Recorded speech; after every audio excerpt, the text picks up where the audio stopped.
గత జగన్ ప్రభుత్వం చేసిన తప్పులే ఇప్పటికీ విద్యుత్ ఛార్జీలకు కారణమన్నారు విద్యుత్ శాఖ మంత్రి గొట్టిపాటి రవికుమార్. ప్రకాశం జిల్లా ఒంగోలులో మీడియాతో మాట్లాడిన ఆయన, జగన్ కో బ్యాచ్ పనిగట్టుకుని ప్రభుత్వాన్ని అప్రతిష్ట పాలు చేయాలని చూస్తున్నారని ఆయన ఎద్దేవా చేశారు. ప్రజలకు నాణ్యమైన విద్యుత్ అందించేందుకే రాయలసీమ, ప్రకాశం జిల్లాల్లో రెన్యూబుల్ ఎనర్జీకి పెద్దపీట వేసినట్టు ఆయన తెలిపారు. గత ప్రభుత్వం చేసిన తప్పులను సరిచేయటానికి టైం సరిపోవట్లేదన్న మంత్రి ఇప్పటికైనా జగన్ బ్యాచ్ అబద్ధాలు ప్రచారం చేయటం మానుకోవాలని సూచించారు. విద్యుత్ ఛార్జీలు పెంచలేదు, పెంచము, దానికి కట్టుబడి ఉన్నాం మేము కానీ మా ముఖ్యమంత్రి గారు కానీ. మొన్న ఈ మధ్య యాక్సిస్ బ్రూక్ ఫీల్డ్ ఎనర్జీ మీద దుష్ప్రచారం చేసే పని చేస్తూ ఉన్నారు. పదే పదే ప్రభుత్వం మీద బురదల్లే పని చేస్తూ ఉన్నాడు. జగన్మోహన్ రెడ్డి తప్పులన్నీ కూడా ఇప్పటికి కూడా మాకు ఇంకా దాన్ని శుభ్రం చేయడానికే టైం సరిపోతుంది. అతను పూర్తిగా విద్యుత్ శాఖను దుర్వినియోగం చేసి వదిలిపెట్టాడు.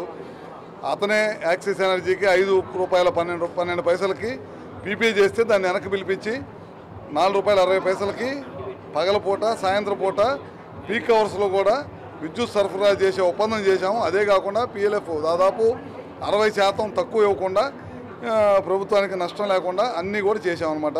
జగన్మోహన్ రెడ్డి లాగా ప్రభుత్వం లాగా ఈ ప్రభుత్వం చేసే ప్రసక్తి లేదు. జగన్మోహన్ రెడ్డి ప్రభుత్వాన్ని ఒక ఆదాయ వనరుగా విద్యుత్ శాఖను వాడుకుంది.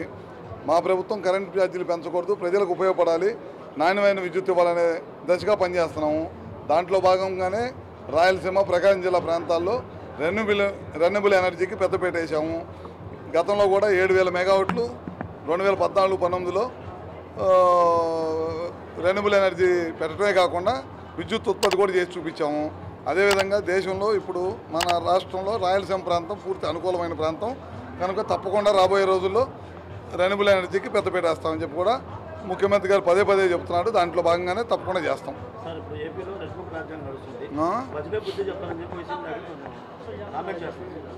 రెడ్ బుక్ రాజ్యాంగం నడుస్తుందనే ఎవరైతే తప్పు చేశారో వాళ్ళందరూ కూడా రెడ్ బుక్ వర్తించింది. అంతేగాని అవసరం లేకుండా పదే పదే ఎవరిని పడితే వాళ్ళని ఈ ప్రభుత్వం హింస పెట్టడం అట్లాంటి పనులు చేయదు.